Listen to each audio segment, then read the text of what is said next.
தமிழ் இனத்தின் போராளிகளின் ஒருவராக அறியப்பட்டவர் தான் தொல் திருமாவன் அவர்கள். அவர்கள் அந்த பாதையை விட்டு விலகிவிட்டார். தன்னுடைய அரசியல் கட்சிக்காகவும் தன்னுடைய சுய லாபத்துக்காகவும் அந்த பதவியில் இருந்து விலகிவிட்டார் என்பதை உண்மை. எப்படி அப்படின்னா, இப்போ சமீபத்தில் கர்நாடகாவில் வந்து விடுதலை சிறுத்தைகள் கர்நாடக விடுதலை விசிகா வந்து நாங்கள் காங்கிரஸுக்கு ஆதரவு அப்படின்னு சொல்லிட்டு காவேரி பிரச்சனைக்கு என்ன பண்ணுறதுன்னு கேட்டதுக்கு, தமிழ்நாட்டில் இருக்கிறத வந்து காவேரி தண்ணி கேட்போம், கர்நாடக விசிகா அங்கே இருக்க பிரச்சனை தான் பேசும் அப்படின்னு சொல்லிட்டு ஒரு போராளி, ஒரு உண்மையான ஆள், உண்மையை தவிர்த்து ஒரு அரசியல் லாபத்துக்காக வந்து ஒரு கேவலமான பேச்சுனே சொல்லலாம். அது வந்து அரசியலே கிடையாது.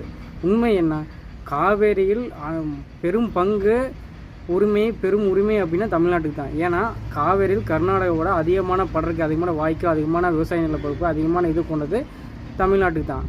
அதனால் படற்கைகள் எது அதிகமாக இருக்கோ அந்த மாநிலத்துக்கு, அந்த நாட்டுக்கு தான் அந்த ஆறு முழுமையான உரிமை. அதாவது தோன்றது முக்கியமல்ல, எங்கே வந்து தேவைகள் அதிகமாக இருக்கோ, பாசன நீர் அதிகமாக இருக்கோ, விவசாய நிலங்கள் அதிகமாக இருக்கோ அந்த நாட்டுக்கானதான் தேவை அப்படிங்கிறத ஒரு நன்னீர் உண்மையான ஒரு தீர்ப்பு. வாய்க்காலுக்கு மரபை தான் தீர்ப்பு தான்.